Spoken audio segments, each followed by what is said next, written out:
বিক্রমপুরের ঐতিহ্যবাহী বউয়া নিয়ে চলে আসলাম আজকে। বউয়া, ভর্তা, আচার, এই কম্বিনেশনটা আমি মনে করি পোলাও রোস্টকেও হার মানায়। তো যারা বিক্রমপুরে আছে কে কে বউয়া লাভার নিচে কমেন্টে বলো। তো রান্নার প্রসেসটা দেখে নাও। প্রথমে একটি কড়াইয়ের মধ্যে মরিচ ভেজে নিলাম, তারপরে তেল দিয়ে দিচ্ছি। রসুন আর পেঁয়াজ খুব ভালো করে ভেজে নিলাম। এইখানে দেখেন এ পর্যায়ে খুব ভালো করে চাল, ডাল আর আলু ভেজে নিব। ডাল এখানে মসুর ডাল আর মুগ ডাল ইউজ করছি আমি।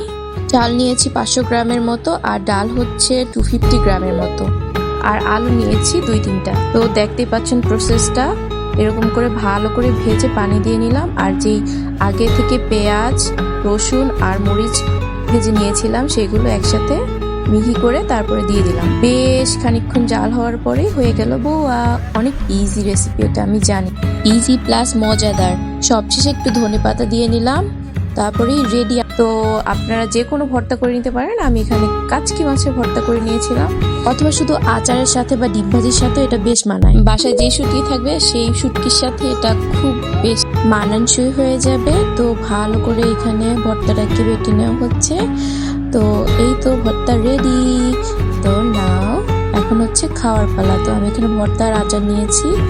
দুইটা দেখে আমার আবার জিভে জল চলে আসলো। আপনারা ডেফিনেটলি এটা ট্রাই করবেন। আল্লাহ হাফেজ, আসসালামু আলাইকুম।